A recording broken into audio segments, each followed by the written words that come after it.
আসসালামু আলাইকুম ওরহমতুল্লাহ। ইসলামিক ইতিহাসের মধ্যে আপনারা এমন অনেক মানুষকে দেখতে পাবেন যারা নবুয়তের মিথ্যা দাবিদার হয়েছিল, মানে যারা ভণ্ড নবী হয়েছিল। তাদের মধ্যে কিছু তো খুবই বিখ্যাত হয়েছিল, আবার কিছু অচেনা হয়ে থেকে গেল।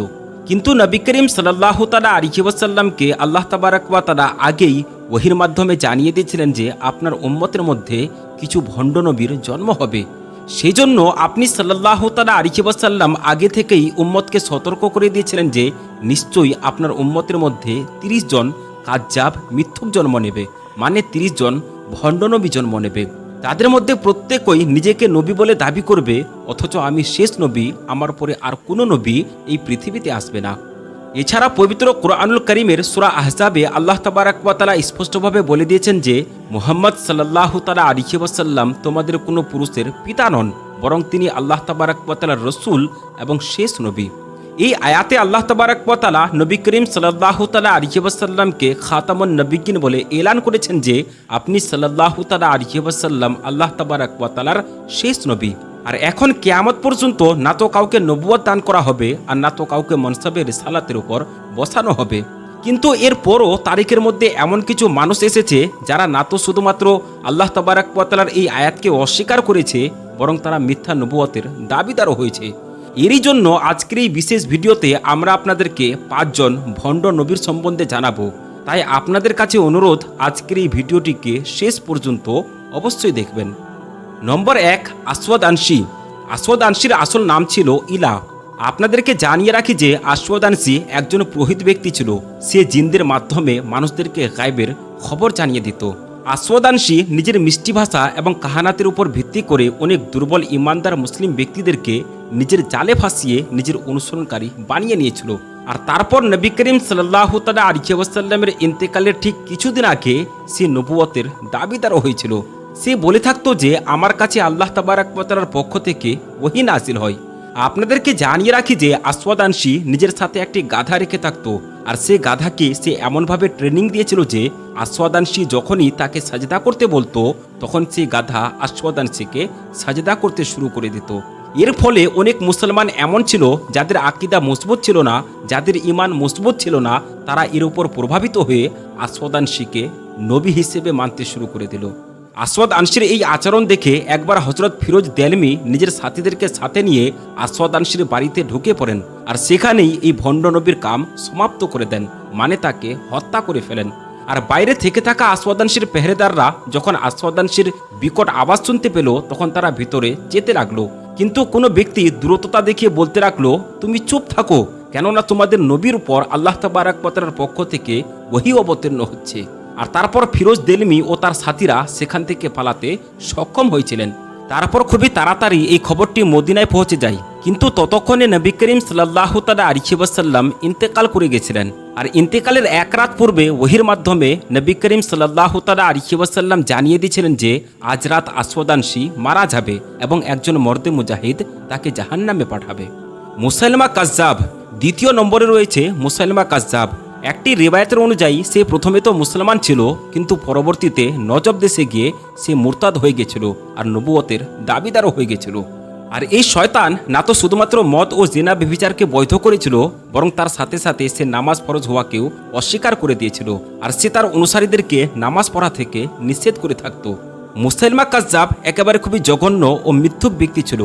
তারিখদানের অনুযায়ী সে নবী করিম সাল্লাল্লাহু তাআলা আলাইহি ওয়াসাল্লামের ইন্তেকালের পরও জীবিত ছিল, কিন্তু ইসলামের প্রথম খলিফা হযরত আবু বকর সিদ্দিক রাদিয়াল্লাহু তাআলা আনহুর শাসনমলে সাহাবায়ে কেরামদের পরামর্শে খালিদ বিন ওয়ালিদ রাদিয়াল্লাহু তাআলা আনহু মুসাইলামা কাজ্জাবের সাথে যুদ্ধ করেন এবং তাকে জাহান্নামে পাঠিয়ে দেন। সাজা বিনতে হারিস। এমনইভাবে তৃতীয় নম্বরে রয়েছে সাজা বিনতে হারিস। আপনারা জেনে অবাক হবেন যে সাজা বিনতে হারিস কোনো পুরুষ ছিল না, বরং সে একজন মহিলা ছিল। যখন সে বনি তাগালে নবী হওয়ার দাবি করলো, তো কিছু খাহিশ পূজারী মানুষ তাকে নবীও মানতে শুরু করে দিয়েছিল। আর এটি সেই সময়ের কথা ছিল যখন মুসাইলামা কাজ্জাব নবুয়তের দাবি করে বসেছিল। যখন সাজা বিনতে হারিস জানতে পারলো যে মুসাইলামা কাজ্জাবও নবী হওয়ার দাবি করে বসেছে, তখন এই সাজা বিনতে হারিস তার সাথে দেখা করলো, আর তারপর দুইজনেই বিয়ে করে নিল। তারিখের কিতাবের মধ্যে এতদূর পর্যন্ত লেখা আছে যে সাজা বিনতে হারিস নিজের মিথ্যা নবুয়তকে মেনে নেওয়ার জন্য নিজের দেনমোহরে তার অনুসারীদের উপর ফজর এবং ঈশান নামাজকে ক্ষমা করে দেওয়া হয়েছিল। মানে যদি কোনো ব্যক্তি সাজা বিনতে হারিসকে নবী হিসেবে মেনে নেয় তাহলে তাকে ফজর এবং ঈশান নামাজ পড়তে হবে না। খালিদ বিন ওয়ালিদ রাদিয়াল্লাহু তাআলা আনহু মুসাইলামা কাজ্জাবকে তো মেরে ফেলেছিলেন, কিন্তু সাজা বিনতে হারিস পরে আবার মুসলমান হয়ে গেছিল। তালিহা 4 নম্বরে রয়েছে তালিহা।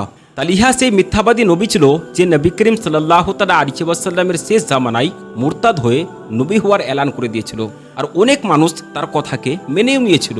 তালিহা নবী করিম সাল্লাল্লাহু তাআলা আলাইহি ওয়াসাল্লামের শরীয়তকে পরিবর্তন করে নিজের আলাদা শরীয়ত বানিয়ে নিয়েছিল, আর সে নামাজের মধ্যে শুধুমাত্র কিয়ামকে বাকি রেখেছিল, রুকু এবং সাজদাকে শেষ করে দিয়েছিল। তালিহা এটি বলে থাকতো যে হযরত জিবরাইল আলাইহিস সালাম সর্বদা আমার সাথেই থেকে থাকেন। রিবায়াতের অনুযায়ী এই মালউনকে জাহান্নামে যে ব্যক্তিটি পাঠিয়েছিলেন তিনি হযরত আবু বকর সিদ্দিক রাদিয়াল্লাহু তাআলা আনহুর জামানায় হযরত খালিদ ইবনে ওয়ালিদ ছিলেন। মানে খালিদ ইবনে ওয়ালিদ এই ভণ্ড নবীকে জাহান্নামে পাঠিয়েছিলেন। গোলাম আহমদ কাদিয়ানি 5 নম্বরে রয়েছে গোলাম আহমদ কাদিয়ানি।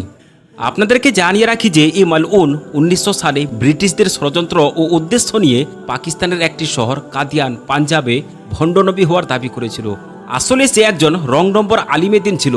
সে নিজের মিষ্টি ভাষায় মানুষদেরকে নিজের দিকে করতে একেবারে খুবই মাহির ছিল, আর ব্রিটিশরাও একে অনেক সাপোর্ট করে থাকতো।